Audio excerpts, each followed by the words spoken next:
Quando a gente fala de vilões em Game of Thrones, dois nomes sempre aparecem no topo da lista: Cersei Lannister, a rainha implacável de Porto Real, e o Rei da Noite, a ameaça lendária que vinha do extremo norte. Não é coincidência que os maiores momentos de tensão da série estejam ligados a esses dois personagens, mas afinal, quem foi mais impactante? Quem teve o melhor arco? Quem deles foi realmente o melhor vilão da série? Essa é uma discussão eterna entre os fãs, porque alguns vão dizer que a Cersei foi a melhor justamente por ser uma vilã humana, movida pela ambição e pelo poder, enquanto outros vão defender o Rei da Noite por representar a essência sobrenatural da série, o vilão supremo, um ser mitológico que era praticamente imparável. Mas no vídeo de hoje, a gente vai resolver isso de uma vez por todas, ranqueando em alguns critérios e comparando ponto a ponto cada um dos dois. Vamos ver quem teve a melhor presença em tela, ou seja, o nível de ameaça, depois a motivação de cada personagem, o conceito deles, a jornada de cada um e, por fim, os seus feitos mais marcantes. Bom, seja bem-vindo ao Cê Tá Ligado e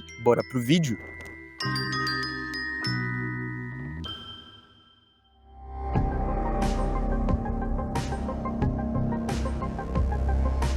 Bom, começando pela presença, cara, vamos combinar que a Cersei nas primeiras temporadas não tem um nível de ameaça tão grande, né? Na verdade, chega até ser uma presença bem pequena, viu? Mesmo que ela sempre teve sua importância pra série, como no acidente do Bran, no começo ela surge meio apagada, sem imponência, sempre vivendo à sombra do Robert, do Tywin e até mesmo do seu filho Joffrey, que sempre roubava as cenas. E cara, também tem toda aquela situação do Alto Pardal, em que sua ameaça chega a ser praticamente zero. Ela chega até a ser presa, humilhada e obrigada a fazer a famosa caminhada da vergonha. Só que, mano, conforme os reis e figuras de autoridade vão caindo, morrendo, a presença dela cresce junto até o momento em que ela ocupa o centro da narrativa. E cara, quando ela se torna rainha, quando ela finalmente se senta no trono de ferro, a Cersei atinge seu auge e com certeza se torna uma das maiores ameaças de Westeros. A sua habilidade de manipulação, a atuação brilhante de Lena Headey e até mesmo os trajes que ela utiliza, tudo isso transmite e a consolida como uma figura máxima de poder. E o mais interessante é que ela não precisa de monstros ou magia pra se impor. Um simples olhar de frieza, uma frase cortante ou até mesmo um sorriso cínico e debochado já bastam pra intimidar qualquer adversário. O Rei da Noite já é outra parada, né? Toda vez que ele aparece em cena, a atmosfera muda completamente. Até mesmo você que tá assistindo congela junto também. Mano, o cara não fala uma palavra, mas transmite mais presença do que qualquer outro personagem da série. Só aquele olhar gelado em todos os sentidos e a mística por trás dele torna o personagem ainda mais icônico. Cada detalhe visual do Rei da Noite e o perigo extremo que ele causa encarna uma presença pura, bruta, que te faz sentir que algo ruim vai acontecer. E cara, se a Cersei foi construindo sua imponência aos poucos, o Rei da Noite é instantâneo. Desde a primeira vez que ele surge, você entende que ele não é apenas um inimigo qualquer, e sim o verdadeiro vilão master. Momentos como Hardhome deixam isso muito claro, quando ele ergue os braços e simplesmente transforma uma cidade inteira de mortos em soldados. O impacto visual e narrativo daquela cena é grotesco. É aquele tipo de presença que te passa uma sensação de invencibilidade, de que lutar contra ele é quase inútil. Ele é sem dúvidas a maior ameaça de Westeros. E vamos ser sinceros, se não fosse pelos roteiristas no fim da série, o estrago que ele ia causar ia ser bem maior, viu? Ricardo, aqui não vai ter jeito, tá? Embora a presença da Cersei seja incrível pelo fato de ter sido construída aos poucos e chegar ao auge quando ela assume o trono, o Rei da Noite é quem vai levar a melhor nessa. Ele é aquele tipo de personagem que não precisa de muito tempo de tela pra marcar, a simples aparição já muda totalmente o clima da série. A Cersei manipula, controla, mas cara, o Rei da Noite naquele universo é o medo puro, inevitável, o inimigo supremo. Então, na questão da presença, é ele que vai ganhar.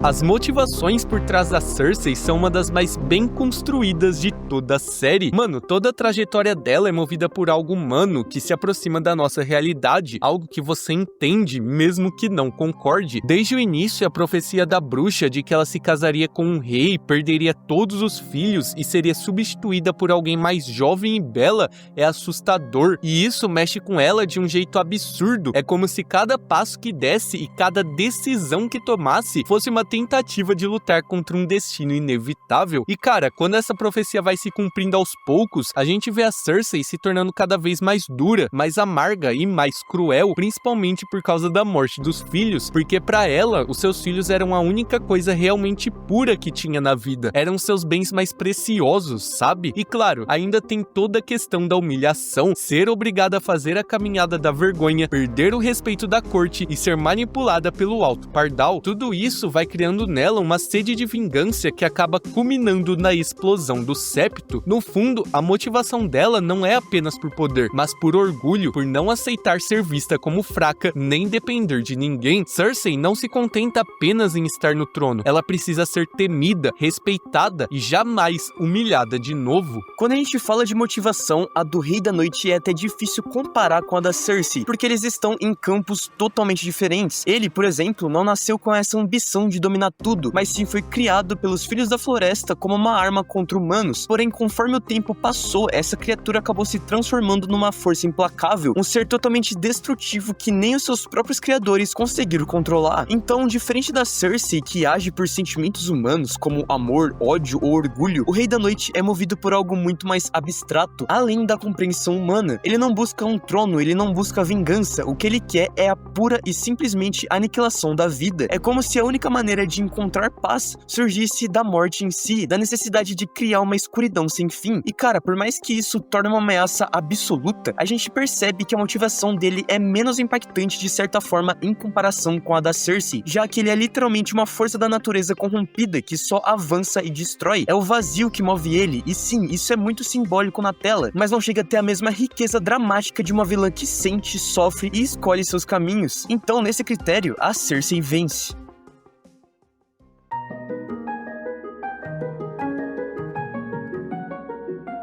A ideia por trás da Cersei é genial, tá? Que nem a gente disse, ela não depende de nenhum elemento sobrenatural para ser assustadora. O seu conceito reside em ela ser uma figura palpável, alguém que poderia ter existido em qualquer corte medieval, movendo peças, tramando alianças e traições e derrubando inimigos apenas com sua inteligência e crueldade. Seu papel na série é o retrato cru da ambição absoluta, uma rainha vingativa, disposta a pagar qualquer preço para se manter no trono e garantir que ninguém ameace a sua posição. Mas o mais interessante é que por trás de toda a sua frieza também existe um certo aspecto de humanidade. Ela é mãe, irmã, alguém que age tanto por paranoia quanto por amor, principalmente quando se trata de proteger seus filhos. Isso traz uma camada de empatia que deixa sua vilania mais complexa ainda, pois na maioria das vezes há justificativas compreensíveis para suas atitudes. Ela tá sempre convencida de que faz o que é necessário, mesmo que isso signifique causar mortes e destruições em massa. O conceito por trás do Rei da Noite é completamente único, porque diferente da Cersei, uma vilã humana, ele é a personificação do mal absoluto. Esse vilão representa os medos mais antigos e primitivos da humanidade, a morte inevitável, a escuridão eterna e o frio implacável. A sua existência simboliza forças que estão além do controle humano, forças que não negociam, não sentem e não se explicam. E talvez o mais assustador seja exatamente isso. Ele tá muito mais para um fenômeno, uma força divina corrompida do que para um indivíduo, um personagem. Toda a sua origem ligada aos Filhos da Floresta só reforça essa ideia mística de um ser lendário. O fato dele vir de tempos muito antigos, quando os homens ainda estavam começando a se organizar, reforça o mito dele como uma ameaça que transcende gerações e que nunca morre de verdade. E o mais da hora, cara, é todo esse mistério que gira em torno dele. No começo, ele e os Caminhantes Brancos eram quase como um mito, um conto para assustar crianças, mas conforme a série avança, essa história vai se provando verdadeira e cada vez mais ameaçadora, até se revelar como o maior inimigo de Westeros. Sim, Davi, embora o potencial desse personagem foi desperdiçado no final, é inegável que essa ideia dele ser o inimigo master, universal, é simplesmente brilhante. O Rei da Noite não é apenas contra uma casa ou contra um reino, porque sua guerra é contra a própria vida. E por mais que a Cersei seja uma das vilãs mais marcantes da série, em termos de conceito, de essência, de ideia por trás do personagem, o Rei da Noite carrega um peso muito maior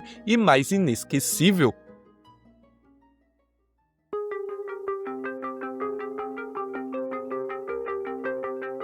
Mano, a Cersei, analisando a série como um todo, tem uma das melhores jornadas de Game of Thrones. Pensa comigo, no começo ela era só a simples esposa do rei, a rainha consorte que não tinha muita influência, só que com o passar do tempo, com o acúmulo de perdas, aprendizados e traumas, ela passa por uma transformação profunda até se tornar, se for ver, a figura central de Westeros. O desenvolvimento dela, cara, é absurdo, disparado um dos mais brilhantes de toda a série. A sua personalidade vai mudando, as suas verdadeiras ambições vão se revelando com o tempo, e ela vai se mostrando cada vez mais calculista. E cara, é justamente por isso que sua jornada é tão grandiosa. Diferente de um vilão que surge pronto pra dominar, causar o caos total, a Cersei constrói seu caminho de vilania passo a passo, sabe? É uma trajetória de ascensão e queda moldada pelo mundo brutal em que viveu. O Rei da Noite, ao contrário da Cersei, tem uma trajetória muito mais contida e simbólica, mesmo que, como a gente já disse, a presença dele seja esmagadora, ele aparece pouco em tela. Diferente dos protagonistas, esse vilão não passa por mudanças significativas, justamente porque a proposta do personagem. Então, obviamente, ele não tem diálogos, pensamentos ou uma evolução, o que torna sua jornada estática de certa forma. Ainda assim, por outro lado, pelo fato do seu único objetivo estar na destruição do mundo, a gente acompanha a ascensão dele de uma forma espetacular, desde ele transformando os bebês em Nightwalkers, formando todo o exército de mortos-vivos e atravessando a muralha. Tudo isso é impressionante, viu? Só que, mano, em comparação com a jornada da Cersei, a dele fica um pouco abaixo. O Rei da Noite é menos central na narrativa, a trama dele é mais reduzida, e por mais que ele cause muito impacto visual, muito mesmo, ele não é desenvolvido com profundidade na história. Então, apesar dele cumprir seu papel, em questão de jornada, a Cersei leva melhor.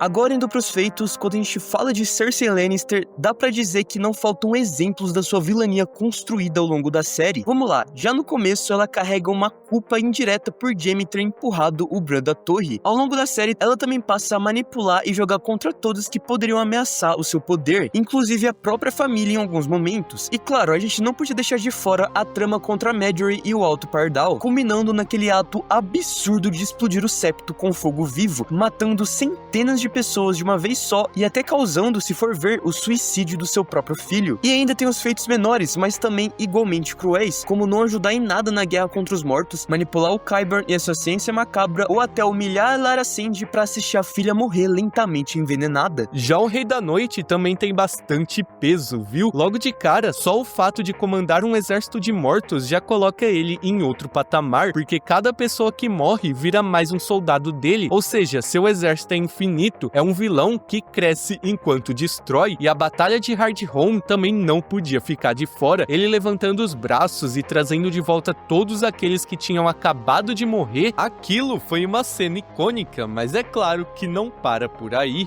Lá na 7ª temporada, o cara simplesmente, além de ter matado Viserion, um dos dragões de Daenerys, consegue transformá-lo em zumbi, tornando seu exército praticamente indestrutível. E um pouco mais tarde, ele usando esse dragão para destruir a muralha em apenas alguns minutos, é simplesmente icônico. E claro, como a própria Cersei, ele tem outros feitos menores, mas que também valem ser citados, como a vez que ele matou o antigo Corvo de 3 Olhos e os seus próprios criadores, invadiu as visões de Bran e, por fim, quase ganhar a própria batalha de Winterfell. Ricardo, nesse critério aqui eu vou te falar, ficou praticamente impossível de dar um vencedor. Os feitos da Cersei são humanos, políticos, cruéis, mudando o rumo da história de Westeros. Já o Rei da Noite é destruição pura, né? Cada passo dele é um evento quase apocalíptico, com cenas que marcaram a série pra sempre. E é justamente por isso que eu acho que deu empate, viu? São tipos de feitos completamente diferentes, mas que na mesma medida mostram o quanto cada um desses vilões foi devastador da sua própria forma.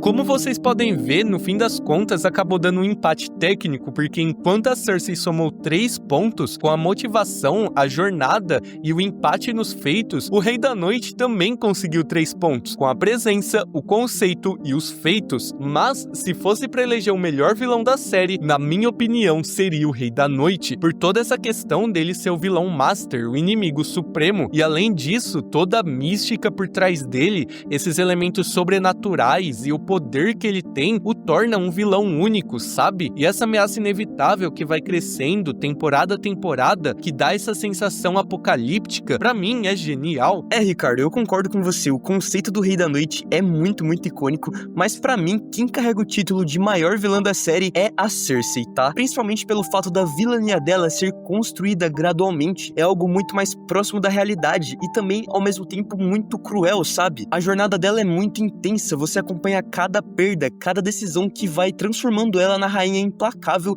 e o próprio terror de Westeros. A Cersei é uma personagem cheia de camadas, com um drama muito bem construído, e pra mim, cara, ela é a melhor vilã de Game of Thrones. Mas agora a gente quer saber a sua opinião. Qual desses vilões de Game of Thrones é o seu preferido?